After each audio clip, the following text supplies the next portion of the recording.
Bonjour à tous, aujourd'hui je vous présente la deuxième lettre à Lucilius, donc je vous fais encore une lecture partielle. Vous savez que la lecture intégrale se trouve également sur ma chaîne si ça vous intéresse. Et ensuite on fait un petit temps d'explication. Ce que tu m'écris et ce que j'entends dire me donne bon espoir à ton sujet. Tu ne cours pas dans tous les sens, ni ne troubles ton repos à force de changer de lieu. Une telle agitation est le fait d'une âme malade. La première preuve d'une intelligence ordonnée, c'est, à mon avis, de pouvoir s'arrêter et s'attarder avec soi. Or, prends garde qu'une telle lecture d'auteurs nombreux et de volumes en tout genre n'est quelque chose d'errant et d'instable. Il faut s'attarder et se nourrir auprès de génies choisis si tu veux en tirer quelque chose qui demeure fidèlement dans l'âme. On n'est nulle part quand on est partout. À passer toute sa vie en voyage, voici ce qui arrive. On a beaucoup de chambres d'hôtes, aucune amitié.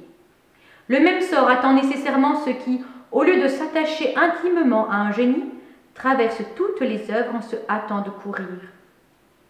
Mais, dis-tu, tantôt je veux ouvrir ce livre, tantôt cet autre. Goûter à beaucoup de plats est le fait d'un estomac blasé. Lorsque ce sont des mets différents et opposés, ils souillent, ne nourrissent pas. Lis donc toujours les auteurs éprouvés, et si l'envie t'a pris de faire un détour chez d'autres, reviens au premier. Procure-toi chaque jour un secours contre la pauvreté, un secours contre la mort, ainsi que contre tous les autres fléaux. Et quand tu auras beaucoup parcouru, choisis un seul extrait à digérer ce jour-là. C'est ce que je fais moi aussi.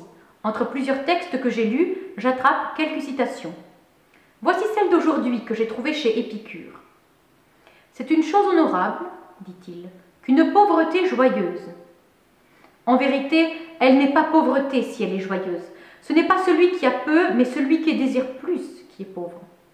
Qu'importe, en effet, combien d'or gît dans ses coffres, combien de blé dans ses greniers, combien d'animaux il a au pâturage, ou d'argent placé, s'il convoite le bien d'autrui, s'il compte non ce qu'il a acquis, mais ce qu'il doit acquérir.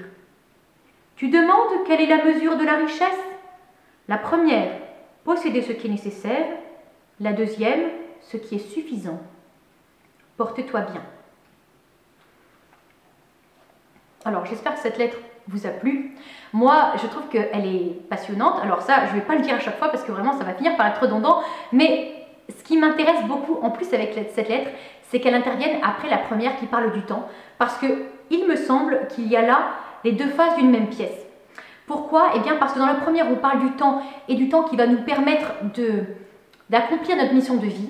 Et puis, dans la deuxième, on a cette distinction entre ce que l'on fonde et ce que l'on disperse. Alors, dans le cas de Sénèque et de Lucilius, qui s'intéressent à la philosophie, fonder, eh bien, c'est prendre la philosophie comme quelque chose qui nous nourrit, qui nous grandit et qui va nous permettre de vivre notre vie de façon plus digne, de façon plus humaine, tandis que disperser va revenir à accumuler, non pas de la sagesse, mais de la connaissance de sagesse qui ne va pas nous imprégner, qui ne va pas nous transformer de l'intérieur, mais qui va seulement, on pourrait dire un petit peu vulgairement, nous meubler. Alors, moi, cette lettre, ce qui m'inspire beaucoup pour notre quotidien, c'est qu'on est exactement dans le même cas avec notre temps et dans les actions que nous posons. Soit nous posons des actions qui fondent, soit nous posons des actions qui dispersent. Et alors là, il n'y a pas de jugement de valeur sur les actions que nous posons et on va partir du postulat qu'on parle là d'actions bonnes. Parce que si l'on parle d'actions mauvaises, ça va devenir vraiment très compliqué. Donc on parle d'actions qui sont bonnes. Nous pouvons poser des actions qui fondent lorsque nous avons décidé d'obtenir un objectif, une finalité, quelque chose que nous avons décidé de faire grandir et avec lequel nous avons décidé nous-mêmes de grandir et de progresser. Ces objectifs, on peut en avoir quelques-uns dans la vie. Je n'ai pas vraiment de chiffre en tête du nombre d'objectifs qu'on peut s'être fixés comme ça, qui en fait eux-mêmes sont jalonnés de petits objectifs qui vont nous amener jusqu'à cette finalité. A contrario, on peut poser des actions qui n'ont pas été réfléchies, mais qui sont faites soit par habitude, soit par peur, soit par manque de maîtrise, entre guillemets, de ce que l'on attend de notre vie.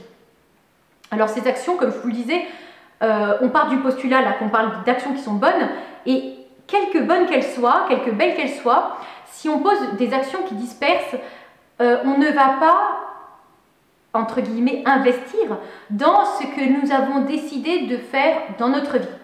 Alors, vous me direz, on ne peut pas regarder toutes nos actions à la loupe et se dire est-ce que ça a une valeur ou pas de valeur. Non, la question n'est pas là. La question, c'est que si on prend le temps de faire ce type de tableau, de mettre vraiment en balance les deux types d'actions, eh bien, on va voir si l'on pose beaucoup plus souvent des actions qui dispersent que des actions qui fondent. Parce que si c'est le cas, forcément, on ne va pas être en capacité d'avoir le temps de faire ce que l'on a à faire.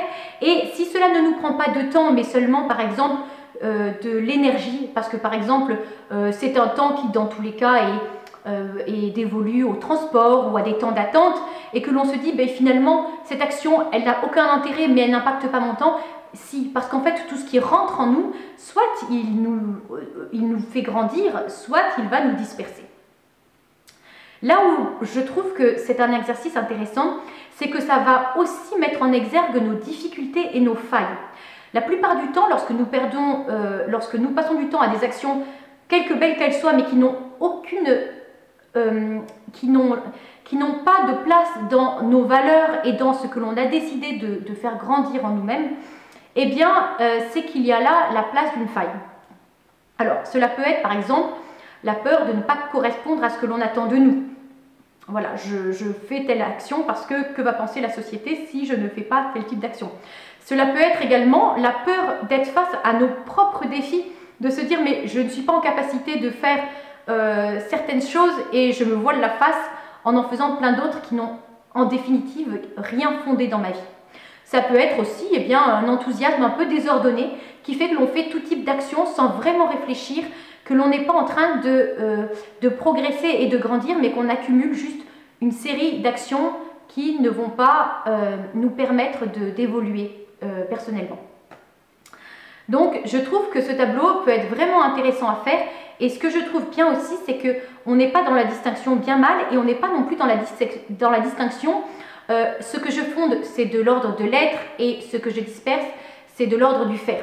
Parce qu'on peut faire des choses et on va faire des choses dans cette case de la fondation, mais comme ces choses sont ordonnées, elles sont dans un objectif, c'est-à-dire que notre intelligence s'est posée sur un objet qu'elle considère bon et que notre volonté a accepté de relever le défi, d'aller jusqu'à cet objectif, alors on va grandir. Et on va grandir parce qu'il va y avoir des difficultés, on va commettre des erreurs et ces erreurs-là, elles vont nous faire grandir parce que comme on a décidé d'atteindre un objectif, eh bien on va regarder en nous-mêmes, s'arrêter en nous-mêmes, essayer de comprendre et grandir dans notre dignité d'être humain. Alors Sénèque relie toute cette question donc, de la sagesse, soit qui fait grandir, soit qui n'est pas vraiment une sagesse, mais qui est une accumulation de connaissances de sagesse, en disant qu'en fait le seul bien qui a de l'intérêt, c'est celui qui va nous permettre d'être face à la difficulté et face au fléau. En effet, quelles que soient les choses que l'on amasse, dans les moments de difficulté, qu'est-ce qui va nous rester? Eh bien, c'est notre liberté intérieure. Je ne vous cache pas que j'ai l'impression de dire un pléonasme, de faire un pléonasme en disant liberté intérieure, parce que pour moi, la seule liberté qui existe est la liberté intérieure, puisque c'est la seule qui subsiste, in fine, si on nous retire toutes les autres. Et cette liberté intérieure, elle est acquise comment? Elle est acquise justement en grandissant dans cette dignité humaine, en comprenant à quoi on est appelé et en revenant en nous-mêmes pour essayer de grandir.